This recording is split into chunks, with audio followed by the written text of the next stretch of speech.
Serena, you have played this woman a bunch of times before, but has she ever been able to play like that, to beat you and to beat Serena Williams in straight sets? That's about as hard as it gets.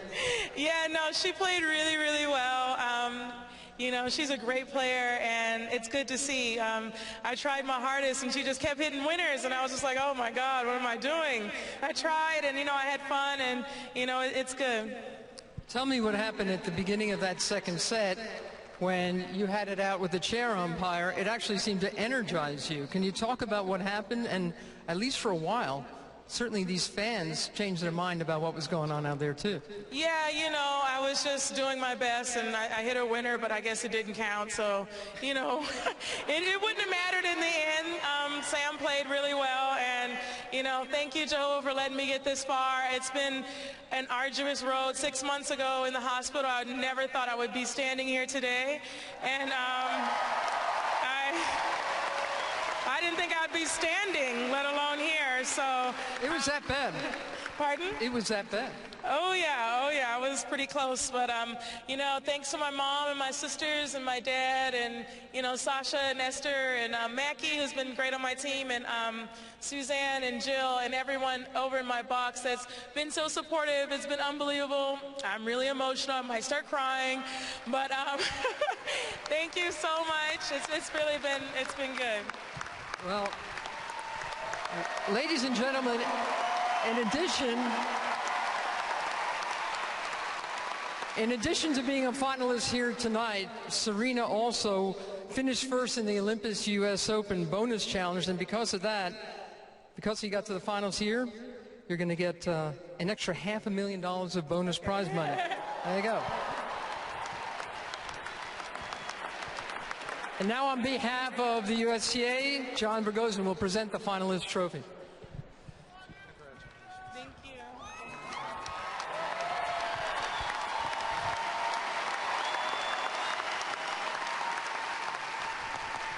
And now, ladies and gentlemen, let's hear for our champion, Samantha Stosur of Australia.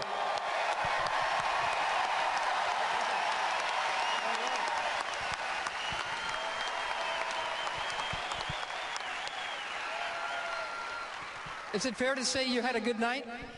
Yeah, I think I had one of my best days, so I guess I'm very fortunate to have been able to do it on this stage in New York, where I've always loved to play, so thanks everyone.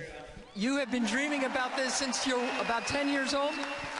About that, ever since I really started playing and knew what a Grand Slam was. This was a dream of mine to be here one day, and it's kind of speechless. I don't even really know what to say and how I'm feeling, but... Does it feel the way you thought it would feel? I think so. I think it does. But I do want to say, Serena, you are obviously a fantastic player and a great champion, and you've done wonders for our sport, so thank you very much. Oh.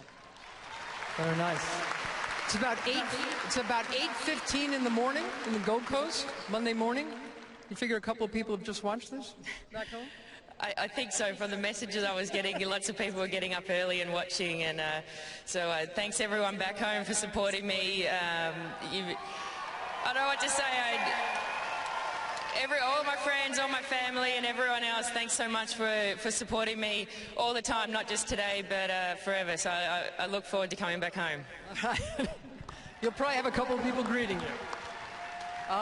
First, to hand you a prize money check for $1.8 million, US dollars, is Mary Callahan Erdos, the CEO of JP Morgan Asset Management. Come on over. It's the biggest check we've ever given. Thank you very much. Congratulations. There we go. Thank you. We're going to see you tomorrow at the bank. All right. It's going to be good fun. Thank you.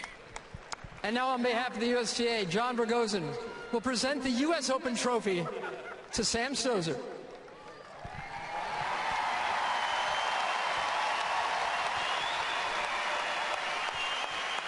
Ladies and gentlemen, your 2011 Ladies Singles Champion, Samantha Stosur.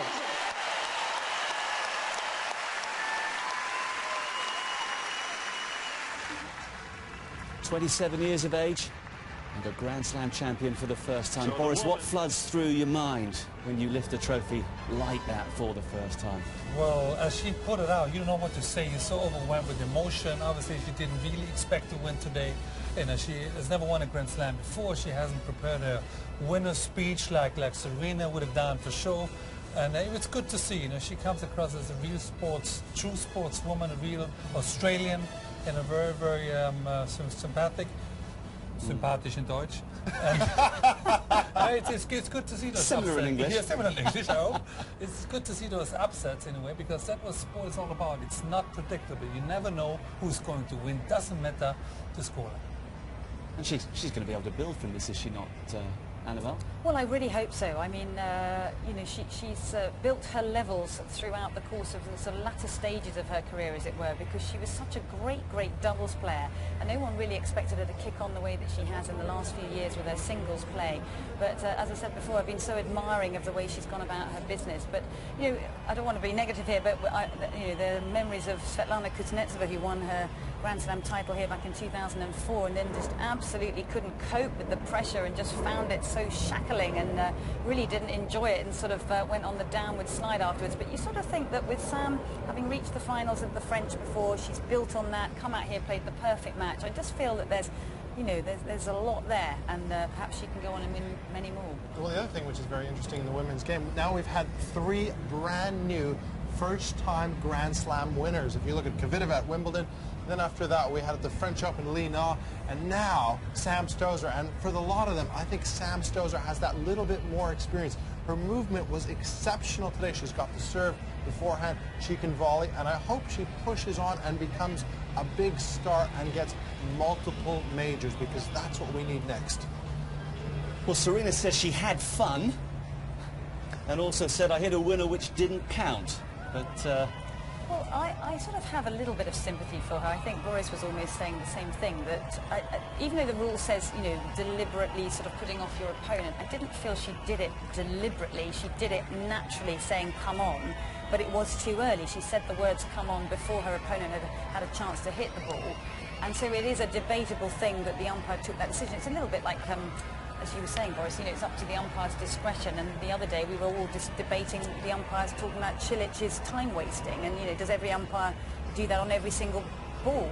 No, they don't. And so it was a very, very brave call on Eva Azdaraki to sort of decide to not only sort of take that point away, but actually she ended up losing the game, didn't she? Which would then put Serena down a set and a break.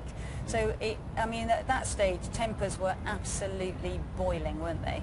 In fairness to Serena, she also said it wouldn't have made any difference. So, you know, perhaps we shouldn't focus too much on that, because it's going to take something away from what Stosur did throughout the contest, Boris. Very much. I think she came around in the ceremony. She admitted that whether or not she would have won or lost a point, Stosur was the better player, deserved to win, and the scoreline very much indicates that. You know, but at that very moment, I was in the stadium and I watched it, and she went at the wrong side of the net over and started receiving, and I thought she's just going to go a hool and she's going to lose the next 5 or 6 games. But she actually came back, and so it benefited her for a little bit. Overall, though, even more credit for Stosur that at 3-0 she found a way to get the extra gear. Yeah. Greg, you were saying, you know, earlier in the fortnight you thought that Serena could go on and win 5 or 10 more slams. You still think that's the case? Oh, well, after today's performance, you know, it puts a few doubts out there, because all of a sudden people are starting to think, hey, maybe we can beat Serena Williams if we stay with her. And people will watch this match, the way Stosur played so well out there, and try to emulate those things. But I still think Serena has a few more slams left in her. Maybe not, you know, 5 or 10, but possibly a few more, maybe 2 to 5. I just hope that Serena doesn't go for another one of her famous lengthy breaks. I mean, she has to also realize, in order to win, you have to consistently practice, consistently play tournaments, respect the WTA Tour in order to win that Grand Slam. And for her to come back was one of those amazing stories this year. But from a sporting point of view, in all honesty, would have been right. You know, to see the other girl grinding in all the singles and doubles and tournaments she played, and she got her accolades today. Well, it's certainly been an explosive end to the ladies' singles, and tomorrow we've got the mouth-watering prospect of Rafa and Novak again. Do you expect them to light things up as they did 12 months ago? Oh, I do. Last year's final was sensational. I mean, I've never seen a tennis ball hit as hard as as that in the finals last year. Don't especially disrespect me again. I thought I was the hardest hitting player. What is this with you, Greg? Well, I think on the serve maybe, but not from the back of the court. Neither one of us had that big from the back of the court. But Nadal and Djokovic are going to strike it huge. I'm expecting Djokovic to come through, but this could be another 5-set marathon. Yeah, Annabelle, you better be ready to step in between. I will. I'm already calling score here. I think it's about 4. Let's get Forrest back on the court to show us that hard hitting, huh?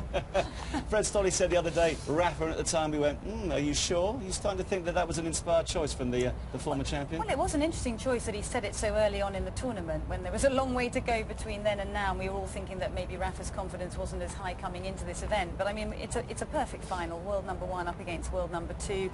They have so much history between them, some fantastic matches this year, and he's lost 5 of them. He's got to find a solution tomorrow. Brilliant. Annabelle, Boris, Greg, thank you very much indeed for today. Do join us for the culmination of the 2011 US Open. We are live for Djokovic and Nadal at 9 o'clock, Sky Sports HD2. But today, Serena has been stunned. It's Sam's slam. Bye for now.